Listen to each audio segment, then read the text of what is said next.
I was in church today, and boy, Pastor Chauncey gave a word, and it was so inspirational. I don't know if I'm gonna do a one part or two part on this series. I'm gonna do a little speaking about the word, but I'm also gonna do a little praying at the end because we going into get ready to leave a old year and going into a new year, and God is about to do a shift on a lot of things and whatnot. And the word that I got today was so profound, and that I really had to speak on it right away because there's so many people that's hurting right now. There's so many people that's in relationships and not being treated right.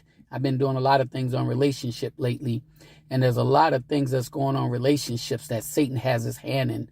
And God has a message for me to tell the people in a relationship and things that's going on. We look at the DJ Switch that committed suicide, and and I'm going to speak on that too.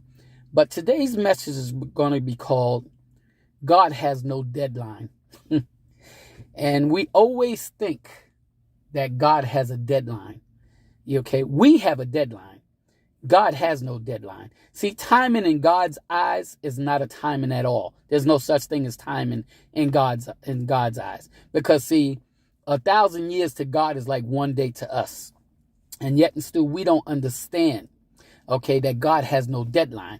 But when you stop and understand and realize that God has no deadline, and all the promises that God made to you and all the things that God said he's going to do, he will do.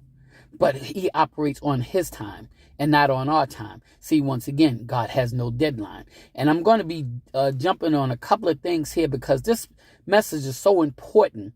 It's going to be talking about trusting in God. It's going to be talking about waiting on God. And a lot of things that I'm going to be talking about is things that we don't do, that we need to do. And that's why I said this might go into a part 2. It might go into part 3. I'm just going to let God have his way and do what he's going to do with this message. But I want to talk about waiting on God, okay? Because like I said, God has no deadline. See, we always want to be so quick to sit up here and do what we want to do because we don't think that God is going to give us what he promised. So instead of us waiting on God to give us what he promised, we figure that since God is taking too long, that we're going to do it ourselves. The problem is when we do it ourselves, we mess it up. How many times have you sit up here and waited on God and God didn't move fast enough for you, and all of a sudden you wind up doing it yourself and it wind up becoming a disaster? Okay, this is what I said. God has no time limit. We keep operating on our time limit, but we don't operate on God's time limit. See, when you operate on God's time limit, and when you understand that God has no deadline, and you learn to trust in God, everything that's going on in your life and whatnot will get a lot easier when you trust in God. See, you have to learn to trust in God. You have to learn to wait on God. You have to learn to depend on God. See, God, wow. God is a healer. God is a provider. God is just that awesome. And yet and still we all the stuff that we go through, we still, it's so funny that we've been running around in a circle time and time again, okay? And yet and still, and we go through certain things that we've been through before. And God has brought us out of things that we went through before, over and over and over again. And yet and still, every time God brings us out over and over again, and it comes around again, we keep going back to the same thing, and we don't trust in God. We don't wait on God. We don't depend on God. But yet and still, we went through this time and time again. And the reason why I could talk about this, because I did it, been there, done that. I went through things. You know what? There was a time that I used to allow Satan to attack my finances. There was a time that I let Satan fax my my relationships. There was a time that I let Satan get in my mind and sit up here and put things in there that wasn't supposed to be in there. And every time that he did it, okay, I would sit up here and get mad. I would get angry. I would get mad at God for letting this happen. And God, why are you letting this happen to me? And why are you doing this to me? Okay, excuse me. And God would sit up here and say, wouldn't say nothing to me at the first couple of times that this kept happening. And I'm talking about this went on for years. And God wouldn't say anything. He wouldn't do anything. But you know what? Eventually he brought me out of it. And then a couple of years later, or maybe 6 months later, I go through it again. Okay. And then I go through the same thing all over again. I get mad at God. I say, why is this going on with me? And am I doing something wrong? I'm not praying enough. I'm not fasting enough. I'm not thanking God enough and whatnot. And I go through the same thing over again. And what God do? Bring me through it again. Okay. A couple of more months later, another year later, I go through the same thing again. Same thing now. I done went through this thing 3 or 4 times already. Okay. God delivered me from this. He brought me through. Okay. But yet and still, every time that God brought me through, okay, isn't this funny?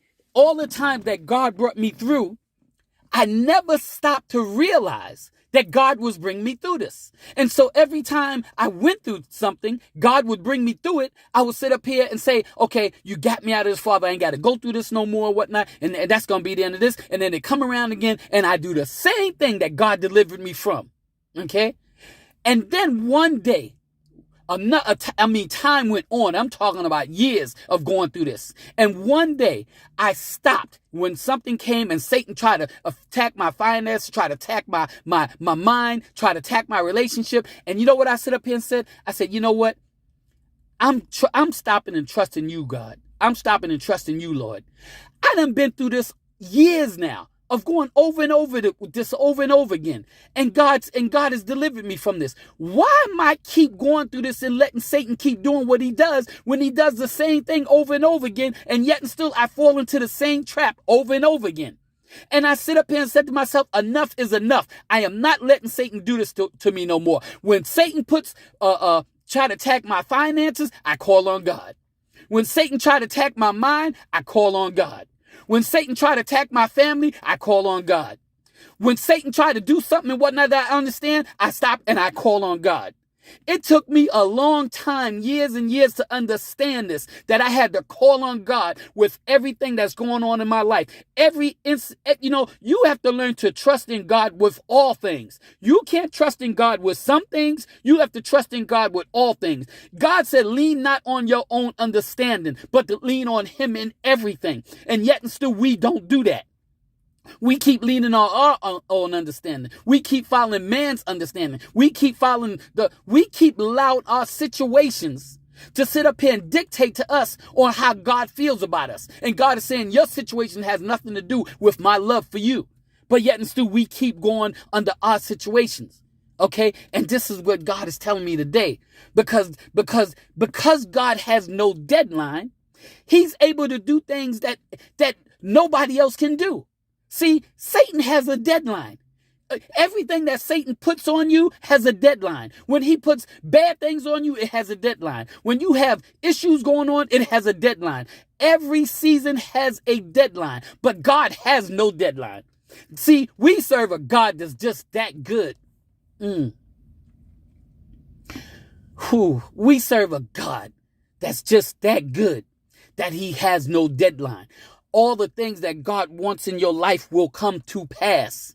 Okay, but you have to trust in God. You have to believe in God. You have to wait on God. It is so important that people understand what I'm saying, because we at a time right now with the people in the church and the religion. I'm not even gonna say religious people, but Christian people don't want to wait on God. They want to do things their own way. They don't want to. They say that they trust in God, but yet and still when things get bad, they sit up here and turn their back on God. See, you turn your back on God when you say you trust in him, but when situations come and then you sit up here and go the other way and you don't put God in it and you don't depend on God, you don't lean on God, then you don't trust in God. And if you don't trust in God, then you turn your back on God. Okay? And yet and still we do it all the time. We don't want to admit it, but yes, we do. We do it all the time because that's who we are as human beings. But see, God is so good. God is so awesome that he knows. He knows we're going to turn our back on him. Okay? But yet and still, even though we turn our back on God, God has never turned his back on us. Never turned his back on us. Wow. This message is so important because we get ready to go into a new year. And you have to know that God is going to close doors. See, there's about to be a shift. God is about to do a shift in your life. Okay? And God is going to close doors that you want open. God is going to open doors that you don't deserve to get. God has closed doors and didn't open doors that you would ask God to open up back a long time ago. And when you look at it now, you say to God, Father, I'm so glad you didn't open that door, because if he would have opened that door, you would have been in a bad situation. And God knew this. This is why he didn't open the door. See, everybody think that God don't say no. God will say no when it comes to you, because he loves you that much that he's going to sit up there and say no and don't give you the things that you want, because sometimes he knows that it can hurt you. That's the kind of God we serve. He loves us so much that he's not going to give you things that's going to hurt you, and yet and still you get mad at God because he didn't give you what you want, because you didn't understand the reason why God didn't give you what you want. Okay? That's the reason why God didn't give you what you want. I'm definitely got to go on a part 2 on this, because God has so much for me to do, so much for me to say. I got to speak on so many different levels, so many different things on this. People, you got to get this. The new year is coming, and it's so important that we get this. The new year is coming, and we have to change our mindset. We have to do the things that God wants us to do, the desires of our heart that God wants to give us. But you got to be in the right location. You have to be in the right time zone, because if you're not, you'll miss out on what God has for you. I'm going to go into a part 2 on this, because this is so important.